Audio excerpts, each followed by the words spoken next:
नमो नारायण। जय महाकाल। जय मां बगलामुखी। सभी मेरे दर्शकों का बहुत बहुत स्वागत है। मैं आशा करता हूं आप सभी लोग स्वस्थ होंगे और आपकी आध्यात्मिक उन्नति आगे बढ़ रही होगी। आज के मेरे वीडियो का टॉपिक है श्री भगवान भैरव जी की साधना के बारे में। यह भगवान रुद्र का ही एक रूप है। भगवान भैरव की सवारी कुत्ता है। भगवान भैरव की साधना में बहुत ही सावधानी बरतने की जरूरत होती है। भैरव भगवान शिव जी का ही अवतार है और भगवान शिव के प्रमुख गणों में से एक देखे जाते हैं।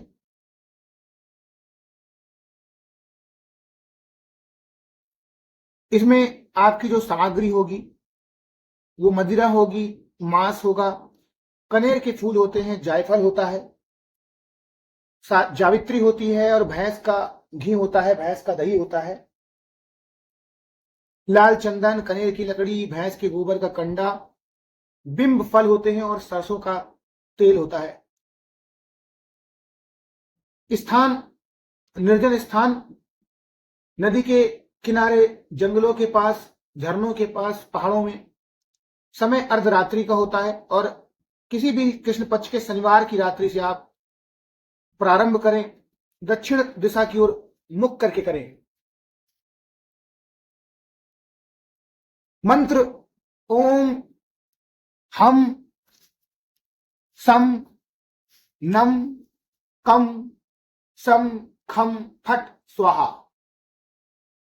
भगवान भैरव जी की पूजा करें। तेल का दीपक जलाकर उनके सामने रखें। इसके बाद आप कनेर की लकड़ी और जो आपने कंडे थे उसको जलाकर 108 मंत्रों से, जो मूल मंत्र मैंने बताया है, फूल, घी, दही, खीर, बिंब फल, जावित्री, जायफल, रक्त चंदन आदि को मिलाकर हवन करें और उसके पश्चात आप मदिरा और मांस का भोग लगाएं। इसके बाद मूर्ति पर ध्यान लगाकर मूल मंत्र का पाठ करें। इस समय आपके मन में अन्य कोई विचार नहीं आना चाहिए। पहले दिन आपको 108 मंत्रों का जाप करना है और फिर प्रतिदिन 108 मंत्र को आप जोड़ते जाएंगे और 3 दिन तक 108 मंत्र का ही आप जाप करें तो अच्छा है। और इसके बाद आप इसमें 108 मंत्र जोड़ सकते हैं। इसमें आपको ध्यान देना है कि जो आपका मूल मंत्र है उसमें जाप करने का अर्थ यही होता है कि जाप के समय आप इष्ट की मूर्ति में पूरी तरह स्वयं को डुबा देते हैं और आपको किसी भी चीज की अनुभूति नहीं होती है जब तक यह स्थिति नहीं बन जाती है कि आपको केवल आपके इष्ट, जिनकी साधना या पूजा अर्चना हम कर रहे हैं, उन्हीं के ही स्वरूप को हम देख रहे हैं। इसके बाद वास्तविक जाप वही होता है जिसमें खुद की कोई अनुभूति शेष ना हो और अपने इष्ट आराध्य में हम खो जाएं। इसी प्रकार से हमें तब तक जाप करते रहना है। सारी इस पे सावधानियां आपको बरतने की बहुत जरूरत है। सभी प्रकार के काम भावों से दूर रहें। कई बार ऐसा भी होता है कि मां काली की साधना में, पूजा में और भगवान भैरव की साधना पूजा में बहुत सारी चीजें आपको भयभीत करती हैं, बुरे बुरे सपने आते हैं, पर उनसे भयभीत न होकर अपनी साधना जारी रखें और पूजा के बाद भगवान भैरव की साधना में, मां काली की साधना में मदिरा और मांस का भी प्रसाद खाया जाता है।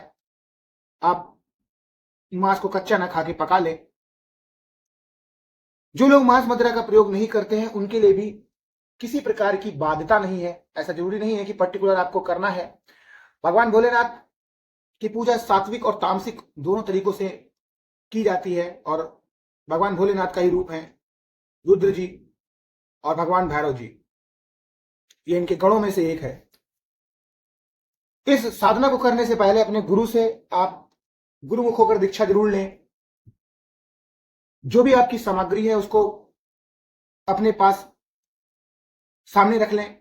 पूजा के दौरान, साधना के दौरान बीच में आपको अपनी गर्दन नहीं हिलानी है, यहां वहां उठना नहीं है, और अपने सामने एक जल रखें, एक दीपक जला के रखें, सबसे अनिवार्य होता है।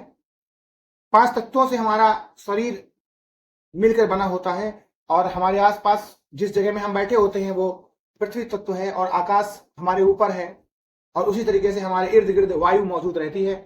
2 तत्व की हमें जरूरत पड़ती है, एक अग्नि जिसे हम दीपक के रूप में सामने रखते हैं, जो कर्म साक्षी दीपक होता है, और दूसरा हमें जल तत्व की भी जरूरत पड़ती है, जिस जल को लेकर हम धरती पर छोड़ते हैं। पहले हम शपथ लेते हैं और उसके बाद में भी अपने साधना को, पूजा अर्चना को छोड़ते हैं और भगवान श्री हरि विष्णु या अपने इष्ट को समर्पित करते हैं। तो ये काम जरूरी है। और पूजा साधना में, खास करके मैं साधना की बात कर रहा हूं, साधना में हमेशा मंत्र के उत्कीलन होते हैं, यानी सारे मंत्र भगवान भोलेनाथ ने श्रापित कर दिए हैं, तो मंत्र ऐसे काम नहीं करते हैं।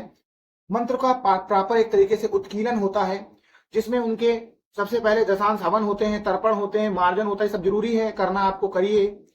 इसके बाद आपके मंत्र काम करते हैं, और जैसे जैसे मंत्रों को आप जाप करते जाएंगे, आपकी ऊर्जा बढ़ेगी, कुंडलिनी शक्ति जागृत होगी, और आपको सिद्धियां भी मिलेंगी। तो मंत्र के अधीन सारे देवी देवता हैं, और इन देवी देवता को हम साधना के मार्ग से मंत्रों के द्वारा जागृत कर सकते हैं, मना सकते हैं, सिद्धियां पा सकते हैं, और अपना काम ले सकते हैं। इसीलिए कोई पंडित हो, तांत्रिक हो, अघोरी हो, साधक हो, चाहे वो फिर हाकनी को करता हो, डाकनी को करता हो, पराशक्ति को करता हो, यक्षिणी को करता हो, कोई फर्क नहीं पड़ता है।